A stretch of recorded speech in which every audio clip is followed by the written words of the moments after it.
Bonjour à toutes et à tous. Merci pour cette invitation à Strasbourg, pour ce colloque. Alors, je ne sais pas s'il faut dire pluridisciplinaire ou interdisciplinaire. Je n'ai pas trop compris la différence. Mais je vais essayer d'interroger ce matin le lien qu'il y a ou qu'il n'y a pas entre la physique et le langage. En commençant par quelques remarques qui me permettront de préciser le sens qu'il faut donner, si l'on en croit la physique, à l'expression flèche du temps, qu'on confond parfois avec la direction du temps. Et est-ce que cette confusion est légitime ou pas? C'est la question que je vais essayer de traiter. Alors les remarques par lesquelles j'aurais commencé sont des remarques assez basiques, qui ont été d'ailleurs formulées une première fois par Saint-Augustin. La première, c'est que nous ne comprenons ce que nous disons du temps que lorsque nous parlons vite. Autrement dit, ce qui donne un sens au mot temps, ce n'est pas le mot temps lui-même qui aurait une signification intrinsèque, c'est le flux verbal dans lequel on l'insère. Il y a d'ailleurs un très beau texte de Paul Valéry qui parle de cela. Il dit que le mot temps, dès qu'il est extrait de la phrase dans laquelle on l'a inséré, perd toute signification et devient un mystère. Il parle d'une énigme. Il dit, dès qu'on l'extrait du flux verbal dans lequel on l'a plongé, il se venge. Il devient un tourment terrible pour la pensée. Qu'est-ce au juste que le temps? S'agit-il d'une substance particulière? Existe-t-il par lui-même? N'est-il au contraire qu'une entité secondaire émanant des relations entre événements? Dépend-il de nous? Est-il un produit de la conscience? Autrement dit, nous ne comprenons pas comment un mot aussi familier peut engendrer des questions aussi difficiles. Et donc, on arrive à parler du temps entre nous que parce que nous ne disons jamais de quoi nous parlons. Ça, c'est la première remarque. La seconde, c'est que, et je renvoie là encore à Saint-Augustin, il dit que, c'est une citation, « Nous avons bien peu de locutions justes et beaucoup d'inexactes à propos du temps ». C'est Saint-Augustin qui a écrit ça au IVe siècle après Jésus-Christ, livre 11 des Confessions. Et on pourrait dire que depuis Saint-Augustin, la situation s'est aggravée. C'est-à-dire que la polysémie du mot temps est devenue plus fulgurante.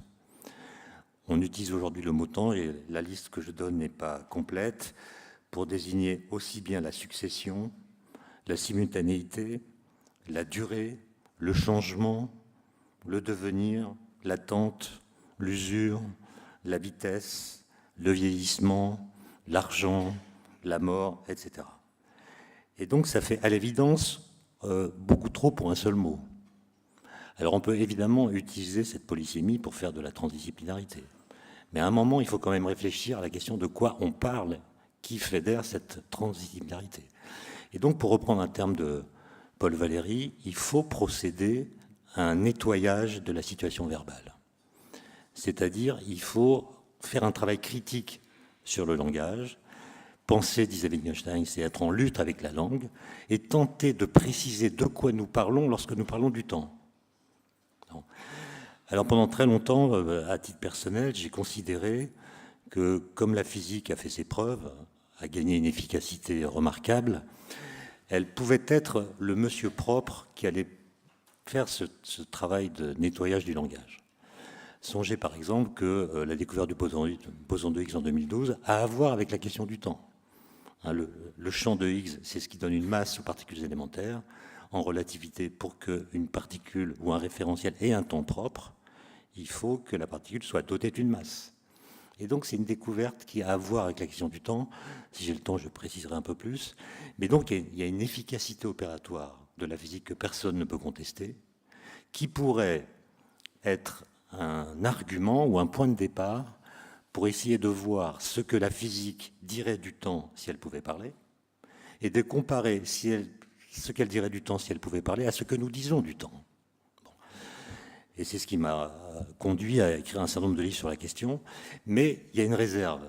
Il y a une réserve à ce propos qui m'est apparue récemment. C'est que le premier qui a introduit le mot temps dans une équation de physique, on pourrait parler de Galilée, mais Galilée le fait uniquement à propos de la chute des corps, mais celui qui le fait de façon systématique, dans un formalisme, c'est Newton. Et Newton décide, il l'explique très bien dans les Principia, d'appeler temps, le vrai temps, le paramètre T des équations de la dynamique. Bon. Or, le paramètre T des équations de la dynamique n'a aucune des propriétés que nous attribuons au temps lorsque nous parlons du temps. Par exemple, lorsque nous parlons du temps, nous lui attribuons des qualificatifs. Nous parlons d'un temps physique, d'un temps biologique, d'un temps psychologique, etc. Comme si le temps avait les propriétés des phénomènes temporels. Nous parlons du temps comme s'il ressemblait à ce qu'il contient. Or, Newton dit non, le vrai temps est un temps qui est indépendant des phénomènes. C'est le seul temps dans lequel se déploient des temporalités différentes. Et donc, en plus, ce temps n'a rien à voir avec le changement. Parce que vous l'avez remarqué, dans une équation de physique, le paramètre T ne dépend jamais de T. Et donc, le temps de Newton, c'est la seule chose dans l'univers qui ne change pas au cours du temps. Or, pourtant, nous parlons du temps comme s'il était toujours accompagné d'un changement et comme si le changement était la seule façon de le rendre manifeste. Et donc, la question pour laquelle je n'ai pas encore trouvé de réponse, bien que j'ai interrogé des historiens spécialistes de cette période, c'est par quel stratagème intellectuel et à partir de quelle conception préalable du temps Newton a-t-il reconnu le temps dans une variable mathématique qui ne lui ressemble pas? Autrement dit, si Newton avait été cohérent avec la pensée du temps, cette variable t qui ne ressemble pas au temps, il l'aurait appelée autrement. Il l'aurait appelée truc ou n'importe quoi, enfin trick en anglais. Alors qu'est-ce qui se serait passé? On peut faire une histoire contrefactuelle. Qu'est-ce qui se serait passé si Newton avait appelé truc la variable t? Les physiciens feraient des colloques sur le statut de truc et de son couplage à l'espace, qu'ils auraient appelé bidule d'ailleurs, parce que l'espace de Newton, c'est pas l'espace dont on parle. Et donc il y aurait des colloques de physique sur le statut de bidule truc, tandis que d'autres disciplines, des philosophes, des sociologues, des historiens, des psychologues, continueraient à faire des colloques sur le temps sans du tout tenir compte des découvertes des physiciens. Autrement dit, le fait qu'on interroge les physiciens à propos du temps est en partie lié à un arbitraire sémantique qui se manifeste par le choix que Newton a opéré et qu'il aurait pu opérer différemment. Et donc ça relativise un petit peu la démarche que j'ai suivie. Peut-être que ça la rend caduque d'ailleurs. Est-ce qu'on a le droit de dire que la physique est la seule discipline qui est autorité pour parler du temps? Je continue à le penser, mais moins fort qu'avant. Voilà. Alors, maintenant, je voudrais vous parler de disons, ce qu'on pourrait appeler, en reprenant une définition de Maurice Merleau-Ponty. Vous savez, Maurice Merleau-Ponty, il disait que la physique est capable de produire des découvertes philosophiques négatives. Ça ne veut pas dire que la physique remplace la philosophie ou la détrône ou la menace ou la colonise, mais ça veut dire qu'à propos de certaines questions philosophiques, la physique apporte des arguments, théoriques ou expérimentaux, qui viennent éclairer l'ensemble des réponses philosophiques qu'on peut apporter à une question philosophique. Alors par exemple, si on considère que Newton a eu raison d'appeler temps cette variable t, ça a des implications à propos de ce que nous devons penser du temps. Et si je n'ai pas le temps de terminer mon exposé, je donne déjà la conclusion. C'est que la physique fait la même séparation entre le temps et le devenir, ou pour le dire en termes plus techniques, entre le cours du temps et la flèche du temps, qui sont donc deux choses différentes, que celle que montre le peintre polonais Roman Opalka, que peut-être vous connaissez, qui est mort il y a quelques années. Roman Opalka est un artiste qui a, à partir de 1964, produit toujours la même œuvre. C'est-à-dire il a peint sur des tableaux d'assez grand format la suite des nombres entiers, en blanc sur fond noir. Et à chaque fois qu'il terminait un tableau, qui lui prenait plusieurs semaines, il se photographiait le visage, toujours dans la même position, avec le même éclairage, le même appareil photo et la même chemise. Et donc là, on a là une œuvre qui sépare le temps du devenir. La suite des nombres entiers, c'est le cours du temps. C'est-à-dire que tous les nombres sont différents, de même que tous les instants du temps sont différents, sauf qu'ils ont le même statut. C'est-à-dire ils sont tous produits de la même façon. Chaque nombre est produit en ajoutant 1 au nombre précédent, de la même façon qu'un instant présent a exactement le même statut que l'instant qu'il remplace. Ça, c'est ce qu'on appelle le cours du temps. Et ensuite, il y a une autre chose qui est la flèche du temps, qui est le fait que le visage d'Opalka vieillit, ses cheveux blanchissent, etc. Et ça, c'est ce qu'on pourrait appeler le devenir. C'est-à-dire qu'on met en scène deux sortes d'irréversibilité que le langage confond et que la physique sépare et que ces tableaux séparent. Il y a d'une part l'irréversibilité du temps. Et le temps est toujours irréversible dès lors qu'on le couple à l'idée de causalité, j'y reviendrai tout à l'heure. Donc le temps est toujours irréversible, et dans ce temps toujours irréversible, il peut y avoir des phénomènes réversibles et des phénomènes irréversibles. Ce qui invite à distinguer le cours du temps de la flèche du temps. Le cours du temps, en gros, c'est l'impossibilité de retrouver dans le futur un instant qu'on a traversé dans le passé. D'accord ? C'est donc l'irréversibilité du temps, qui est mue par un moteur dont on n'a pas identifié la nature. Quel est le moteur du temps ? Question que pose Saint-Augustin, à laquelle nous n'avons toujours pas répondu. Et d'autre part, il y a la flèche du temps, qui ne vaut pas pour tous les phénomènes, qui ne vaut que pour les phénomènes qu'on qualifie d'irréversibles. C'est-à-dire, c'est l'impossibilité pour un système physique de retrouver dans le futur un état qu'il a connu dans le passé. Un état, d'accord ? Et s'il retrouve, parce qu'il est réversible, et donc non soumis à la flèche du temps, un état qu'il a connu dans le passé, il ne le retrouvera pas à un instant du passé. D'accord ? Donc le cours du temps est toujours agissant et permet ou non que se déploient en son sein des phénomènes irréversibles. Et ce qu'on appelle la flèche du temps, si vous croyez à cette interprétation, ça n'est plus du tout une propriété du temps. La flèche du temps, c'est une propriété des phénomènes physiques. Et la grande question est de savoir si la flèche du temps doit être insérée dans les formalismes ou si elle relève seulement de l'interprétation des formalismes.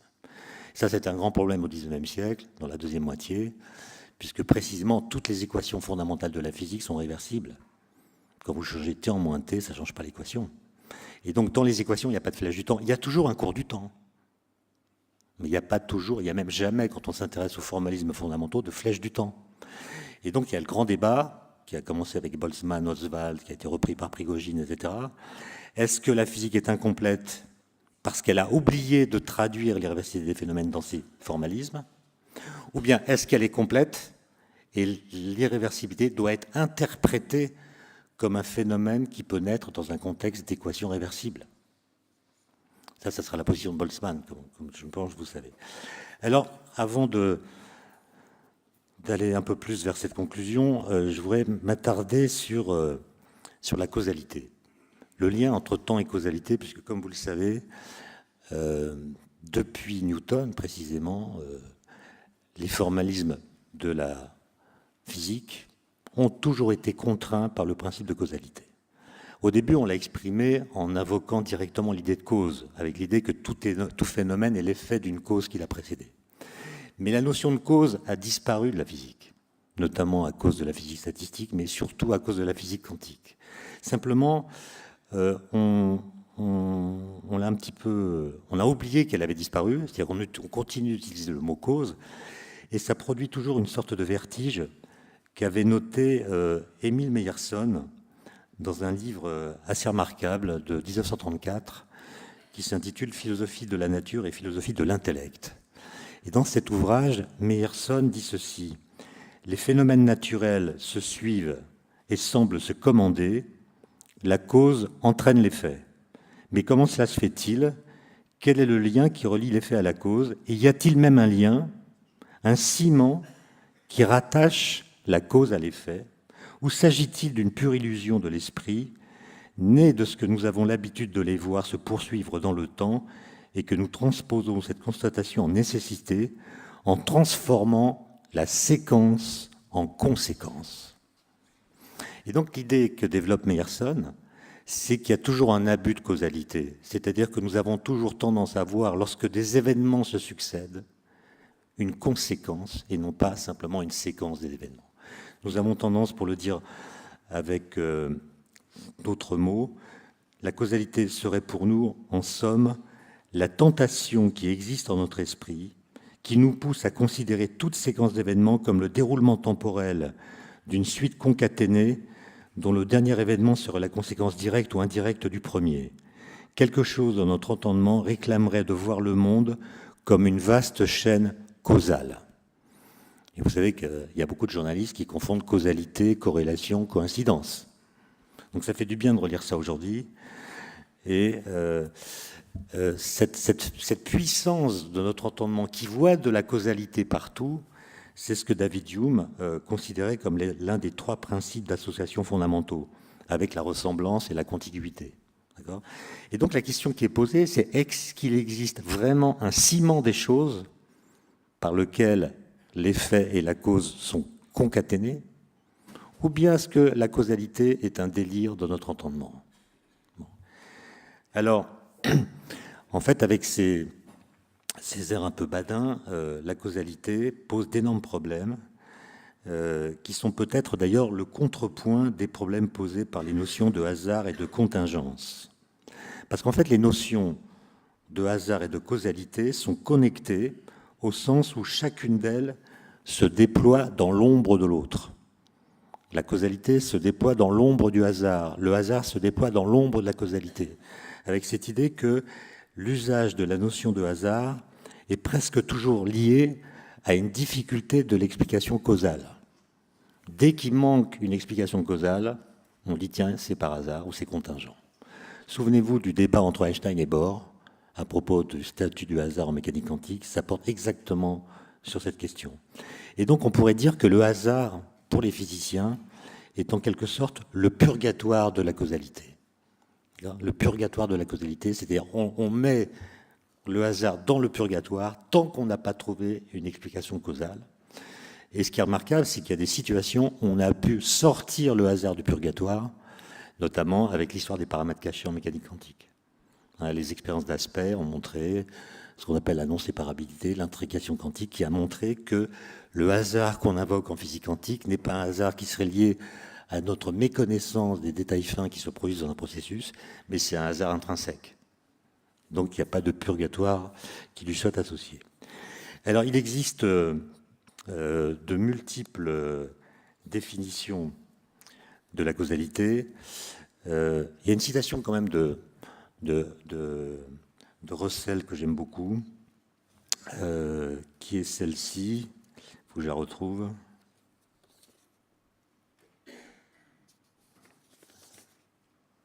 Oui, voilà ce que dit Russell.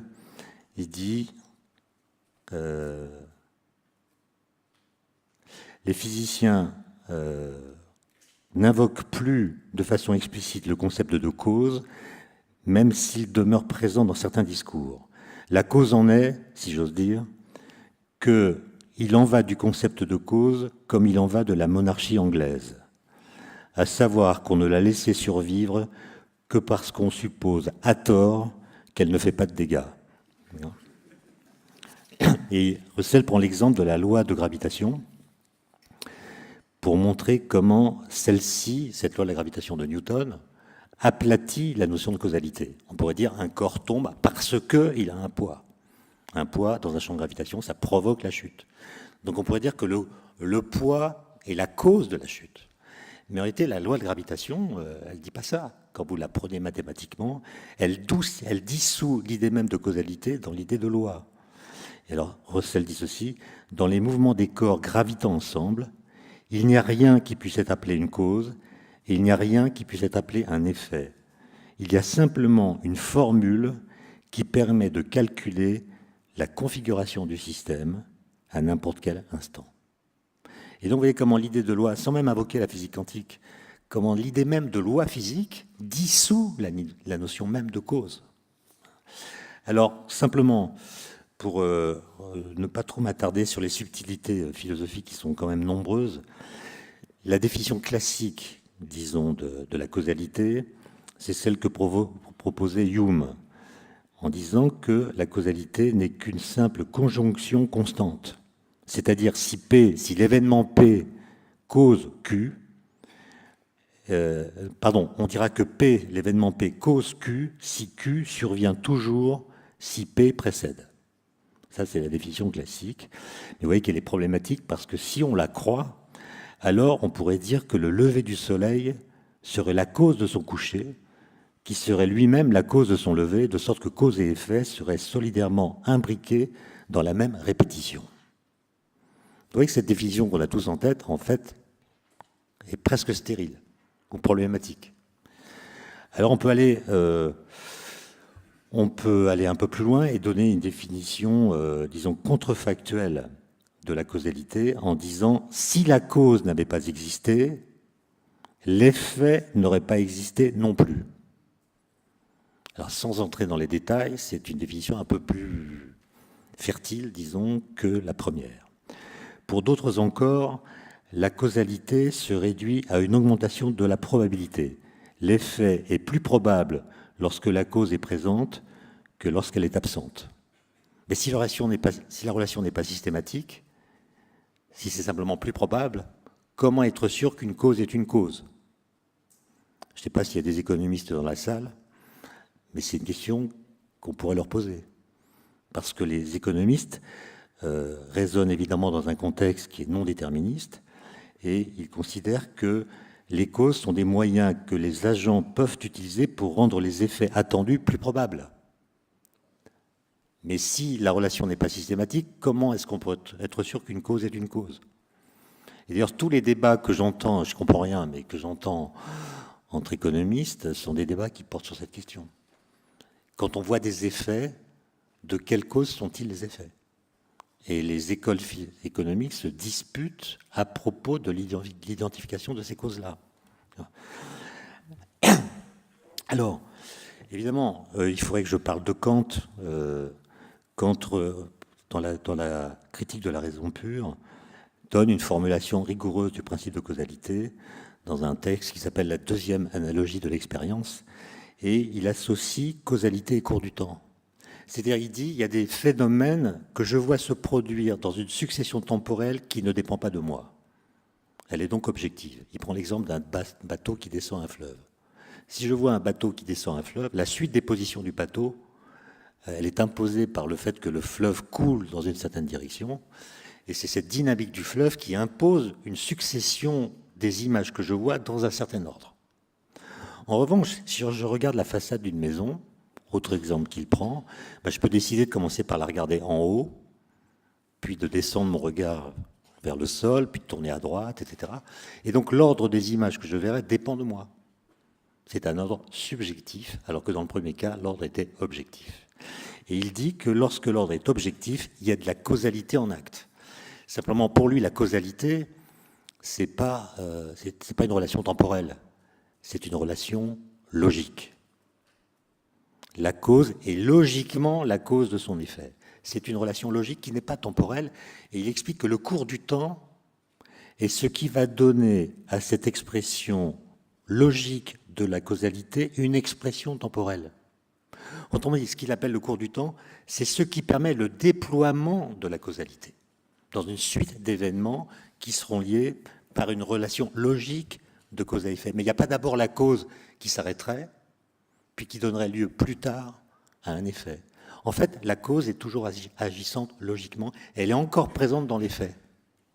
Bon, je n'ai pas le temps de vous citer toutes sortes de textes de Kant là-dessus, mais disons que Kant a vraiment théorisé la notion de cours du temps. Ça va d'ailleurs lui poser des problèmes, comme vous savez, puisqu'il connaissait évidemment Newton, et il savait qu'on représente depuis Newton le temps par une droite, l'axe des temps, sur laquelle on met une flèche. Cette flèche ne désigne pas la flèche du temps. Cette flèche désigne le cours du temps, c'est-à-dire dit que vous ne pouvez pas rester présent au même instant présent. Si vous êtes présent à l'instant T, vous êtes obligé de suivre le cours du temps. Et cette flèche du temps, cette flèche qu'on met sur l'axe du temps, n'a évidemment rien à voir avec la flèche du temps qu'on attribue au phénomène irréversible. Ça n'est pas à cause de cette flèche-là qu'il y a des phénomènes irréversibles. C'est à cause de cette flèche-là que le temps est irréversible, ce qui n'est pas du tout la même chose. Et évidemment, Kant se demande, question que va reprendre Bergson dans sa querelle avec Einstein, c'est est-ce qu'on a vraiment le droit de faire coexister spatialement des instants qui ne peuvent pas coexister? Quand je représente l'axe des temps devant mes étudiants, ben, tout le monde fait ça, je fais un truc absurde, puisque je représente en même temps, dans une continuité spatiale, des instants qui ne peuvent pas coexister. Donc l'axe des temps, c'est un monstre. C'est un monstre. Et le fait qu'on ait spatialisé ou mathématisé le temps fait croire qu'on a résolu les problèmes que cette représentation pose. En fait, pas du tout. D'abord, il y a une question qui est sans réponse. Et d'ailleurs, Newton le dit lui-même. Quel est le moteur du temps? Qu'est-ce qui fait qu'un instant présent ne peut pas rester présent? Ce cours du temps, il est doté d'une certaine dynamique que n'a pas l'espace. Quel est le moteur du temps? Même en relativité, ce moteur n'est pas explicite, d'où l'idée qu'il pourrait être produit par la conscience. Il n'est pas dans les équations, c'est nous qui temporalisons par la conscience les phénomènes temporels. Mais ça pose un problème, puisque nous savons que la conscience n'a pas toujours été là. Donc si le cours du temps a besoin de la conscience d'un observateur pour se déployer, comment le temps a-t-il pu se déployer jusqu'à ce que la conscience apparaisse? D'accord ? Si le sujet conscient est un produit de l'histoire, comment l'histoire a-t-elle pu se déployer sans sujet conscient? C'est ce qu'on appelle le paradoxe de l'ancestralité, qui est suffisamment grave, à mon avis, pour qu'on puisse réfuter toutes les thèses philosophiques corrélationnistes, c'est-à-dire qui font dépendre le cours du temps de la conscience. Bon. Alors ensuite, quand on fait de la physique, ce principe de causalité, quelle que soit la forme qu'on lui donne, et d'ailleurs on lui donne aujourd'hui une forme tout à fait épurée, le principe de causalité s'est complètement débarrassé de l'idée de cause, et on dit simplement qu'un événement qui a eu lieu. C'est tout. C'est-à-dire, si quelque chose s'est produit, il demeurera éternellement vrai que cette chose s'est produite. Autrement dit, vous ne pouvez pas défaire la vérité du passé. Si quelque chose a eu lieu, il a eu lieu, et votre théorie physique doit sauver ce principe, qui est un principe non pas tellement métaphysique, c'est plutôt une vérité de la palisse. Nous vivons tous avec l'idée que ce qui a eu lieu. Et que même si nous mentons sur l'histoire, même si nous effaçons les effets qu'un incident a pu produire, il restera vrai que l'événement a eu lieu. Donc c'est vraiment un principe minimal. Et ce qui est extraordinaire, c'est que ce principe a des implications, des conséquences et des contraintes qui dépendent du formalisme physique. Par exemple, dans la physique de Newton, ce principe de causalité implique que le temps ne peut pas être cyclique. Puisque dans un temps cyclique, une cause pourrait engendrer un effet B, et en allant vers le futur de l'effet, on revient dans le passé de la cause. Donc l'effet peut rétroagir sur sa propre cause et l'annuler, ce qui contrevient au principe de causalité tel que je l'ai expliqué tout à l'heure. En relativité restreinte, le principe de causalité implique l'existence d'une vitesse limite que ne peuvent pas dépasser les particules, et cette vitesse limite se trouve être égale, pour autant qu'on le sache, à la vitesse de la lumière. Mais même si on dépassait la vitesse de la lumière, ou si une particule dépassait la vitesse de la lumière, ça ne violerait pas forcément la relativité dans ses principes. La relativité implique simplement l'existence d'une vitesse limite. Et elle n'implique pas que cette vitesse limite soit la vitesse de la lumière. Et d'ailleurs, vous savez, la théorie qui pourrait recevoir une démonstration expérimentale qu'il existe des particules qui vont plus vite que la lumière est déjà prête. Elle est prête depuis 1911. En 1911, il y a un type qui a publié un papier montrant qu'il pourrait y avoir une vitesse limite différente de la vitesse de la lumière, et la vitesse de la lumière serait simplement la vitesse de la lumière. Et donc il y aurait deux constantes, une constante qu'on appelle la constante d'Einstein, et puis la vitesse de la lumière qui aurait des rôles différents. D'accord ? Donc, à chaque fois ça s'est passé récemment au CERN avec l'expérience Opéra, du Grand Sasso, on a dit, il y a des neutrinos qui vont plus vite que la lumière. Bon, Einstein s'est trompé. Non, pas vraiment. Ça ne suffit pas pour dire qu'un chat il s'est trompé. Et d'ailleurs, quand il se trompe, c'est arrivé, il le fait toujours intelligemment. Donc il faut se méfier. J'ai combien de temps encore? C'est pour prévoir l'atterrissage. Combien? 10. 20 minutes encore? Ah ben très bien. Alors, tout à l'heure, vous aurez un exposé de Jérôme Baudot là, sur l'antimatière, donc je vais aller assez vite sur cette question. Mais alors en mécanique quantique non relativiste, hein, l'équation de Schrödinger, la causalité est intrinsèquement garantie par la structure même de l'équation. En termes techniques, dans cette équation, il y a un opérateur qui agit, qu'on appelle l'opérateur hamiltonien, et c'est un opérateur qui permet d'écrire l'évolution d'un système. Et l'équation de Schrödinger fait jouer à cet opérateur le rôle de générateur infinitésimal des translations dans le temps, ce qui garantit le respect de la causalité. Donc l'équation de Schrödinger est une équation causale. Bon. Il y a un petit problème quand on fait une mesure, parce que là, il y a une réduction du paquet d'onde, je ne vais pas rentrer dans les détails. Mais le problème de cette équation, c'est qu'elle n'est pas relativiste. C'est-à-dire, elle ne fonctionne pas quand la particule qu'elle décrit a une vitesse qui devient non négligeable devant la vitesse de la lumière. Et donc, à partir de 1926-27, des physiciens, pas des armées, hein, c'était 3 ou 4 personnes, se sont posé la question de savoir comment on pourrait élaborer une équation qui soit quantique et relativiste.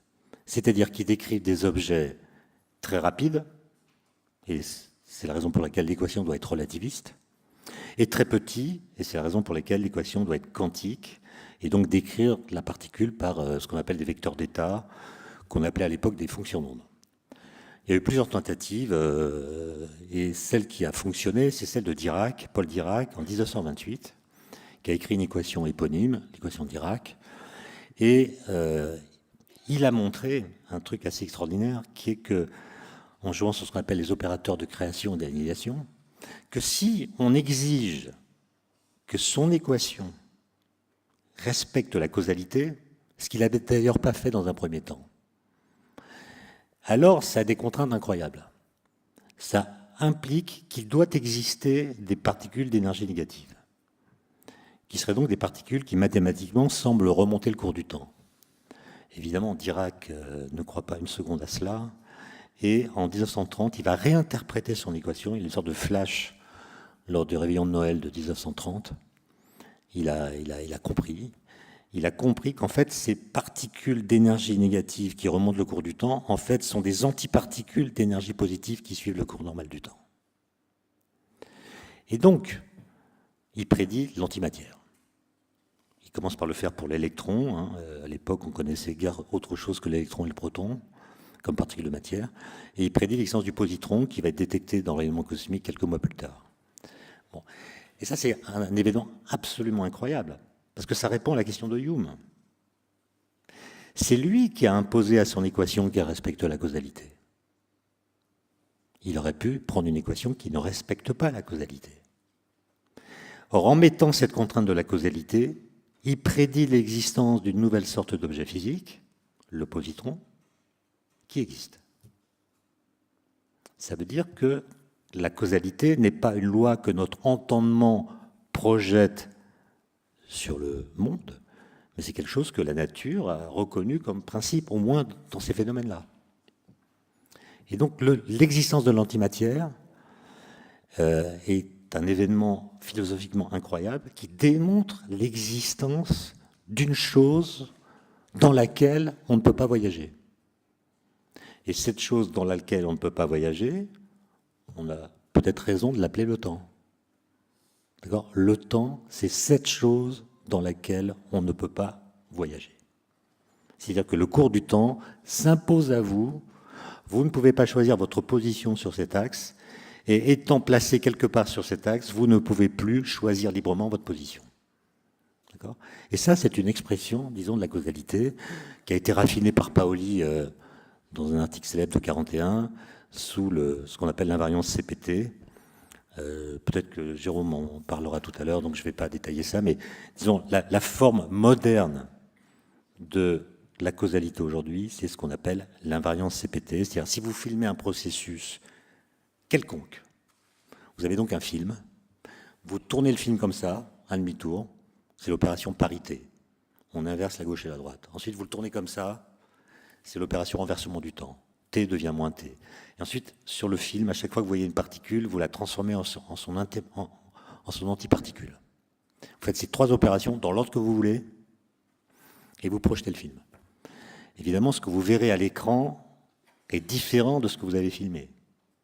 Si vous avez filmé un proton qui vient de ma gauche avec un spin plus, vous verrez un antiproton qui vient de ma droite avec un spin plus. C'est pas la même chose. Mais ce que dit cette invariance, c'est que le processus physique que vous voyez sur l'écran est régi par la même physique que le processus que vous avez filmé. C'est ça qu'on appelle l'invariance CPT. Et toutes les théories sont construites en respectant cette invariance CPT. D'accord ? Bon, j'arrête avec ça. C'est juste pour vous montrer que la causalité, quel que soit l'énoncé qu'on lui donne, est une contrainte qui s'est toujours appliquée sur la façon de décrire le cours du temps en physique, avec des implications qui ont pu être vérifiées et qui font que si on prenait tout cela au sérieux, alors la séparation que la physique fait entre le cours du temps et la flèche du temps serait une séparation qui aurait des incidences philosophiques. C'est-à-dire on cesserait de confondre le temps et le devenir. Le temps ne fait rien. Il n'a rien à voir avec le devenir. C'est pas à cause du temps qu'on vieillit. C'est à cause du temps qu'on prend de l'âge. Mais prendre de l'âge et vieillir, c'est 2 choses différentes. Le vieillissement, c'est l'augmentation avec l'âge de la probabilité de mourir dans l'année. Vous savez très bien qu'un homme en France, entre 23 ans et 39 ans, ne vieillit pas. Évidemment, il prend 1 an tous les ans, c'est son âge. Mais sa probabilité de mourir dans l'année est la même, elle est invariante, comme un atome radioactif. D'accord ? Donc c'est pas le temps qui nous fait vieillir. Ce qui nous fait vieillir, c'est ce qui se passe dans le temps.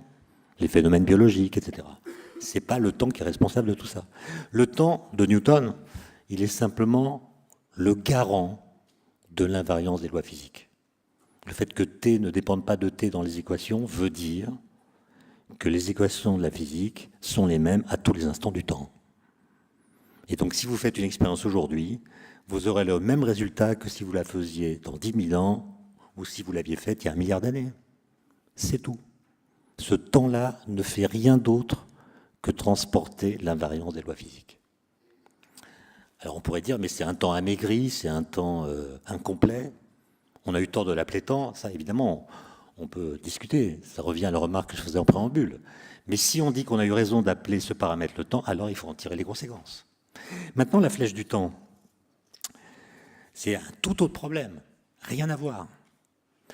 Au XIXe siècle, des ingénieurs font des expériences avec des machines à vapeur, ils mesurent des rendements, etc.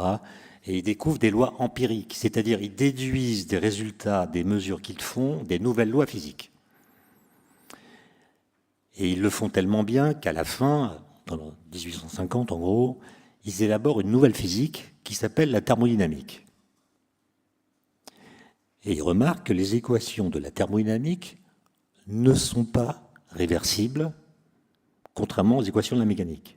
Prenez l'équation de la chaleur. Si vous changez T en moins T dans l'équation de la chaleur, l'équation n'est pas invariante. Et donc si vous filmez un processus dans lequel de la chaleur est échangée, et que vous passez le film à l'envers, vous verrez à l'écran un processus qui est non physique, c'est-à-dire qui est impossible à réaliser, contrairement au processus mécanique. Par exemple, vous verrez sur l'écran, après donc inversion du film, vous verrez de la chaleur qui va du froid vers le chaud. Ça, on n'a jamais vu. Et donc, la thermodynamique est une physique irréversible. Bon. Et comme les processus que nous voyons autour de nous sont tous irréversibles, hein, si vous passez le film de vos vacances d'été à l'envers, vous voyez tout de suite que le film est à l'envers. Donc tous les processus que nous voyons sont irréversibles. Et donc il y a eu beaucoup de gens qui ont dit, voilà, la vraie physique, c'est la thermodynamique. Parce qu'elle décrit l'irréversibilité des processus, alors que la mécanique de Newton, qui est réversible, décrit un monde idéal, peut-être la rotation des planètes autour du Soleil, mais certainement pas le monde dans lequel nous vivons. Bon, ces gens sont appelés des énergétistes. Ils étaient majoritaires, assez violents. Enfin, ils ont fini par être très violents. Lisez la correspondance entre Oswald, l'un d'eux, et Boltzmann. Vous verrez ça. Des gens disent que c'est même ce qui a conduit Boltzmann au suicide en 1906, tellement c'était violent. Parce que Boltzmann n'était pas d'accord avec ça. Boltzmann a dit « l'irréversibilité traduit une contradiction entre les équations de la mécanique et l'observation. » Soit. Mais de là à dire que les équations sont fausses, il y a un pas qu'il ne faut pas franchir. Peut-être que c'est notre interprétation des observations qui est fausse. Faisons l'hypothèse que la matière est faite d'atomes, dit Boltzmann, à l'époque où peu de gens croyaient à l'atome. Imaginons par exemple que dans un gaz, il y a des atomes. Supposons que ces atomes obéissent aux lois de la mécanique, de Newton, qui sont des lois réversibles. Est-ce qu'on ne pourrait pas comprendre l'irréversibilité du comportement d'un gaz à partir de lois réversibles? Et Boltzmann démontre que oui.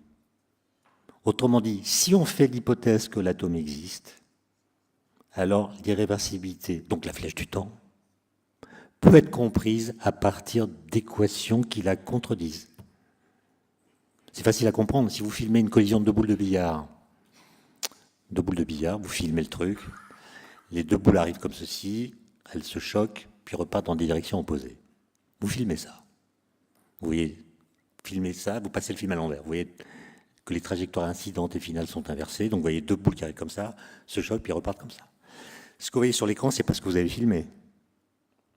Les directions sont différentes. Mais vous pouvez réaliser sur votre table de billard le processus qui apparaît à l'écran. Autrement dit, l'inverse temporel du processus que vous avez filmé est un processus physique.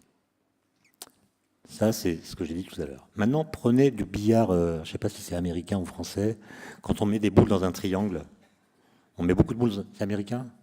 Billard américain, on met plein de boules dans un triangle, on retire le triangle en bois et il y a une balle, une boule qui vient taper les boules qui étaient dans le triangle, ça part dans tous les sens.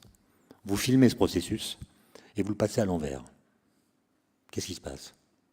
Vous voyez des boules qui arrivent de partout, qui se mettent en triangle, et une fois qu'elles sont bien disposées en triangle, il y a une petite boule qui part perpendiculairement à un des côtés.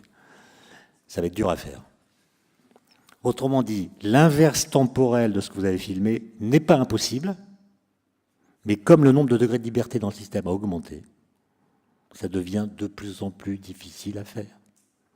Et donc l'irréversibilité n'a rien à voir avec les équations, elle a à voir avec le nombre de degrés de liberté. Plus il y a d'atomes dans le système, plus le comportement sera irréversible. D'accord ?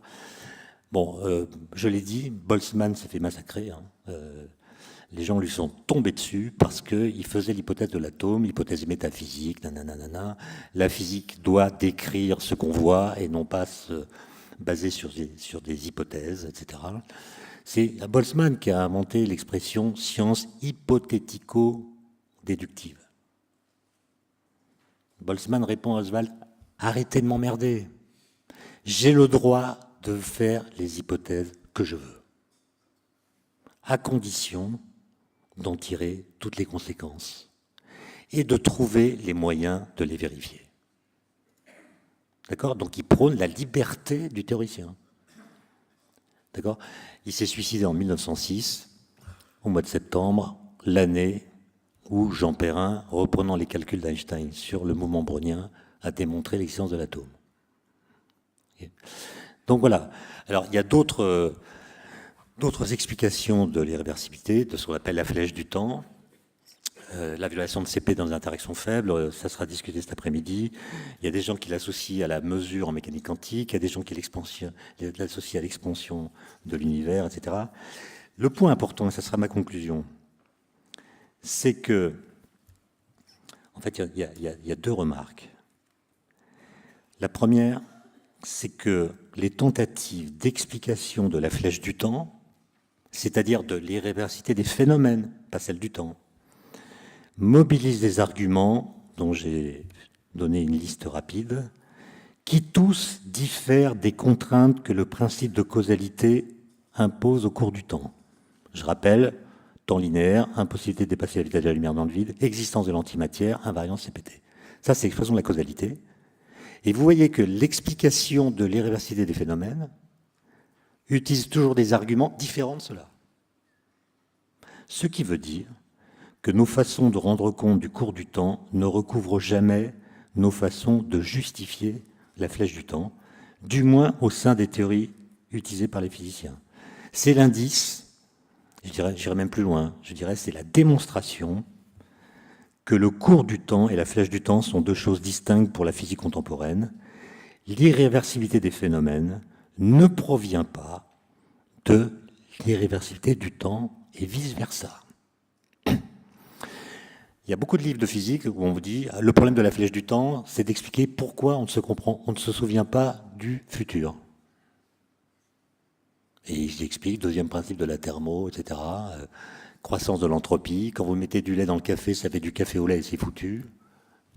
Rien à voir.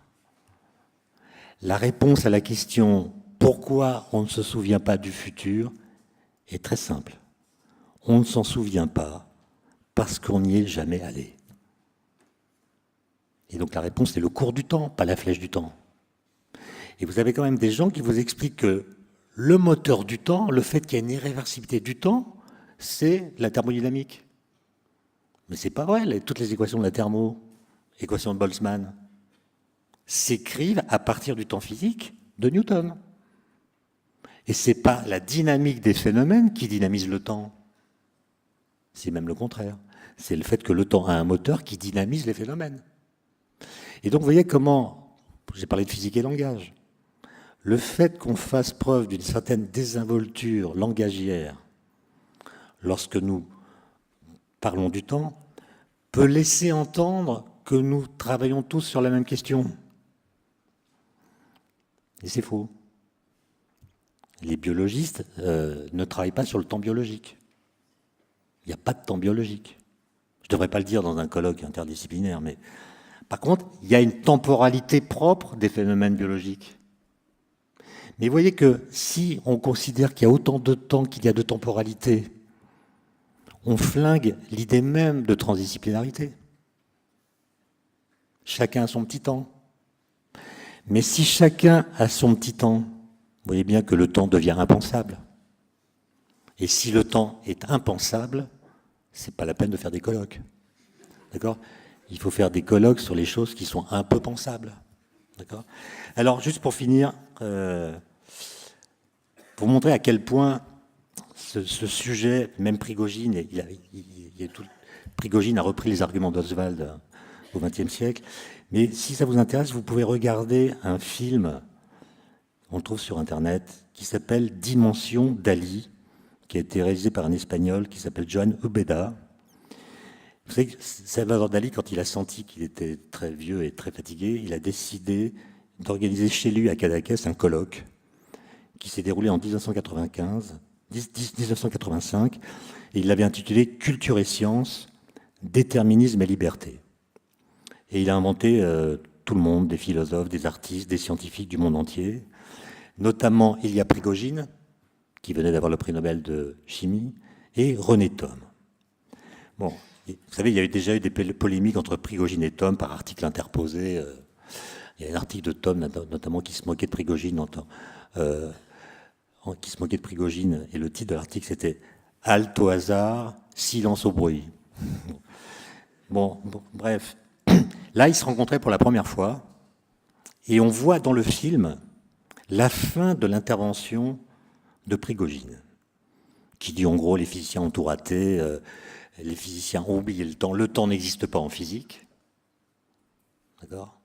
Et on voit dans le film René Thom, très agacé, qui prend la parole, et c'est un échange qui tourne vraiment au vinaigre. Il dit « Monsieur Prigogine, vous confondez gravement la possibilité d'inverser sur le papier le signe du temps dans une équation de la physique et celle de renverser physiquement le sens du temps. Quand vous changez T en moins T dans une équation, vous ne remontez pas le cours du temps. La causalité l'empêche. Vous changez le signe des vitesses. ce qui n'est pas la même chose. Et donc dire, comme le faisait Prigogine, le temps n'existe pas dans les équations de la physique parce qu'elles sont réversibles, c'est aussi bête, excusez-moi, de dire que la charge électrique n'existe pas au motif que son signe est arbitraire. J'ai le droit de changer T en moins T, je peux dire que le futur c'est le passé, je suis libre, c'est conventionnel. De même que quand je dis l'électron a une charge négative, c'est conventionnel. J'aurais pu dire l'électron a une charge positive. Et puis le proton a une charge négative, parce que dans la force de Coulomb, c'est le produit des charges qui intervient. Donc le choix du signe est arbitraire. Et non, le choix du signe est arbitraire, mais la force entre des charges électriques a un signe, elle, qui n'est pas arbitraire, qui est le même quelle que soit la convention qu'on a choisie. Et donc ça n'est pas parce que les équations sont réversibles que le temps n'existe pas. Au contraire, il existe un cours du temps, même dans les équations réversibles. Par contre, il n'y a pas de flèche du temps. Voilà, merci.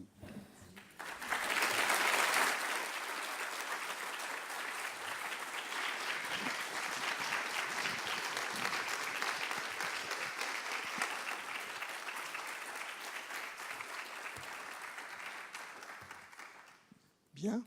Cet exposé est maintenant ouvert à commentaires et questions. Oui.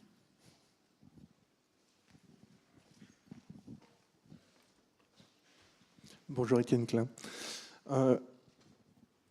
Albert Einstein, en 1905, observe un nouvel horizon plat. Il découvre, il repousse les limites de notre horizon. Et il découvre donc E égale mc2. C'est le constat qu'il fait à cet emplacement-là, qui est statique. 2 ans après, enfin en 1907, il met en mouvement son corps et comprend que la chute annule le poids. Le fait qu'il rentre dans la courbure, cette accélération lui permet de comprendre que la chute annule le poids et que les corps qui tombent avec lui, les parapluies, les portefeuilles qui tombent avec, tombent en réalité à la même vitesse. Et 8 ans plus tard, il comprend le principe d'équivalence qui résout le problème de son point de vue.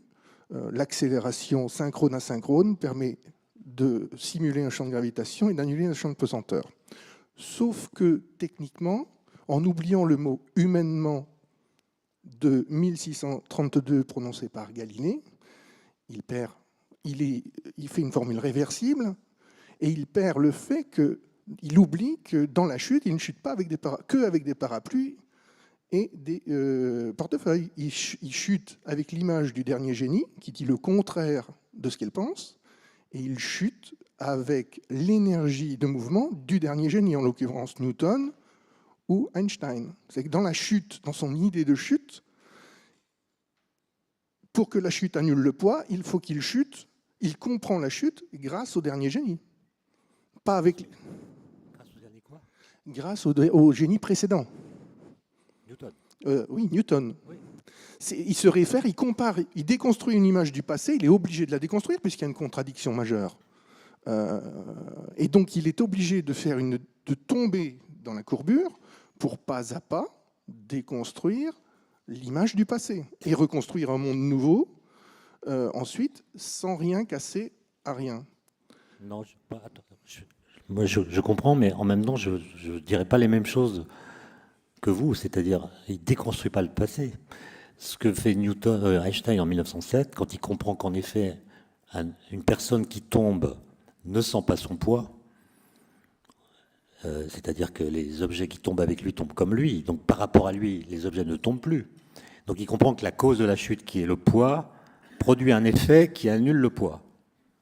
C'est ça qui va le mener au principe d'équivalence en effet, mais je ne dirais pas qu'il déconstruit le passé, puisqu'au contraire, il utilise les équations Newton, c'est-à-dire il lit dans les équations Newton une chose évidente que personne n'avait vue. C'est-à-dire personne n'avait vu que la loi de Newton, ou de même de Galilée, c'est le fait que tous les corps tombent à la même vitesse, implique que quand on tombe, sous l'effet d'un poids, le fait de tomber annule le poids. Ce qu'il a mis dans un tourment, etc. Et pour mettre les choses d'équerre, il va formuler le principe d'équivalence, ce qui va le mener à la relativité générale. Mais je ne dirais pas qu'il contredit Newton, au contraire, il en tire les conséquences ultimes. Si. Ah. De l'eau. Est-ce qu'il y a de l'eau? C'est pas grave. On va en chercher. Bien. Une autre question? Un commentaire? Oui? Écoutez, très intéressant. Moi, ça fait une quarantaine d'années que j'essaie de réfléchir à ce concept de temps. J'arrive à comprendre un intervalle de temps, mais je n'arrive pas à comprendre, je n'arrive pas à donner une définition du temps. Je suis sûr que vous voyez ce que je veux dire. C'est-à-dire que si on se place dans un contexte de variance ou d'invariance, etc., on peut comprendre, définir un intervalle. Court, long, etc., etc. Je suis chimiste. Hein. Et par contre, la définition même de temps, c'est quoi? Un photon, on peut le définir, etc. Mais le temps, c'est quoi? Lorsqu'on passe de la notion de paramètre à la notion de variable, eh bien, qu'Einstein fait par ailleurs, il faut quand même avoir une définition. Quelle définition vous donneriez au temps? Bon, d'abord, il n'y a pas de définition du temps, donc il n'y en aura jamais. Mais non. Puisque pour définir un concept, il faut le rapporter à des concepts plus fondamentaux que lui. Donc la seule façon de définir le temps, ou l'espace-temps plutôt, ce serait d'arriver à le faire émerger d'un inframonde dans lequel il n'y a pas d'espace et de temps. C'est-à-dire de montrer qu'il est une sorte d'émergence qui apparaît à un certain niveau et qui n'existerait pas à un niveau inférieur. Alors, les géométries non commutatives, les travaux d'Alain Kohn, par exemple, visent à ça. C'est-à-dire, Alain Kohn essaie de calculer le moteur du temps en montrant comment la non-commutativité de sa géométrie engendre une relation d'ordre qui équivaut à une dynamique temporelle. Mais vous ne pourrez jamais définir le temps par un concept qui serait plus fondamental que lui. À chaque fois qu'on définit le temps, on le présuppose. Quand on dit le temps, c'est le nombre de mouvements selon l'avant et l'après, vous voyez bien que selon l'avant et l'après, il y a déjà le temps qui est là. Quand on dit c'est ce qui passe quand rien ne se passe, il y a déjà l'idée de passage. Donc vous ne pouvez pas dire le temps autrement que de façon tautologique. Donc il n'y a pas de définition du temps. D'où le problème qui est comment faites-vous pour le reconnaître dans des équations? Comment est-ce que Newton a fait? Ou bien si aujourd'hui vous travaillez par exemple à l'unification de la physique quantique et la relativité générale pour faire des théories de grande unification, théorie des cordes, etc., vous avez des équations, vous avez des formalismes. Qu'est-ce qui vous permet de dire que telle ou telle variable, c'est le temps? Vous ne pouvez le dire que si vous le reconnaissez. Par exemple, si vous avez une variable qui est discontinue, qui est discrète, mais qui semble exprimer une relation d'ordre, presque causale, vous allez dire, est-ce que c'est le temps, ça? Est-ce que j'ai le droit d'admettre un temps discontinu? Si la réponse est oui, vous allez dire c'est le temps. Si la réponse est non, vous allez dire c'est pas le temps, et le temps n'existe plus, etc. Tout ça, c'est des problèmes infernaux, et à mon avis, on ne pourra jamais régler ces problèmes de correspondance entre le mot et la chose. Et donc, en physique, on a des variables, on leur donne des noms, et la question est de savoir à quoi correspondent ces choses dans notre univers, en correspondance ou non avec la façon dont on les représente dans des espaces abstraits. Maintenant, vous dites, j'ai pas de problème avec la notion de durée ou d'intervalle de temps. Moi, c'est le contraire. Je pense que la notion la plus mystérieuse de la physique, c'est la notion de durée. Déjà, on représente les durées spatialement, un peu comme je l'ai dit tout à l'heure avec Alex Etan. D'ailleurs, quand on les calcule, on intègre sur dt de la même façon qu'on intègre sur dx pour les longueurs. Donc en fait, on traite mathématiquement les durées exactement comme on traite les longueurs. C'est complètement différent. Quand vous intégrez sur dx, le fait que vous changez de position n'est pas lié à un mouvement interne de x. C'est vous qui parcourez la distance pour intégrer. Alors que le dt, il est parcouru tout seul. Vous ne pouvez pas rester présent au même instant présent. Donc le dt est une expression du cours du temps. Ensuite, prenons une durée de 3 minutes. Vous voyez qu'on a tendance à dire 3 minutes, c'est l'équivalent d'une longueur. Sauf que quand je regarde une longueur, tous les points qui la constituent coexistent sous mon regard. Là, j'ai une longueur d'1 mètre. Je vois tous les points qui constituent une longueur d'1 mètre. Une durée, c'est une suite d'instants qui, par définition, ne coexistent pas. Ils ne coexistent pas. Donc 3 minutes, c'est une entité absolument mystérieuse. Posez-vous la question, où est-ce que c'est dans 3 minutes? Est-ce que l'instant qui correspond à maintenant plus 3 minutes est quelque part à nous attendre dans le futur? Ou est-ce que, après l'instant présent, c'est le néant? Comme on a des agendas qui spatialisent le temps, on a l'impression que les moments du futur sont déjà inscrits dans l'agenda. On a spatialisé le temps. Mais posez-vous la question, où est demain? Où est demain? Est-ce que demain existe quelque part à nous attendre? Ou est-ce que demain n'est nulle part? Et vous voyez que, bon bref, je ne vais pas... L'axe des temps par lequel on représente le temps ne répond pas à cette question. Quand vous tracez l'axe des temps, vous ne dites pas si cette courbe représente l'intégrale de toutes les positions de l'instant présent, ou bien une trajectoire qui se présente de toute éternité que l'instant présent parcourt. Cette représentation ne le dit pas. Et donc Einstein avait raison de dire la question physique la plus difficile, c'est le futur existe-t-il déjà dans l'avenir? Bien, merci. Je pense qu'il faut qu'on s'arrête là. On pourrait continuer longtemps cette discussion. Merci beaucoup, Étienne Klein.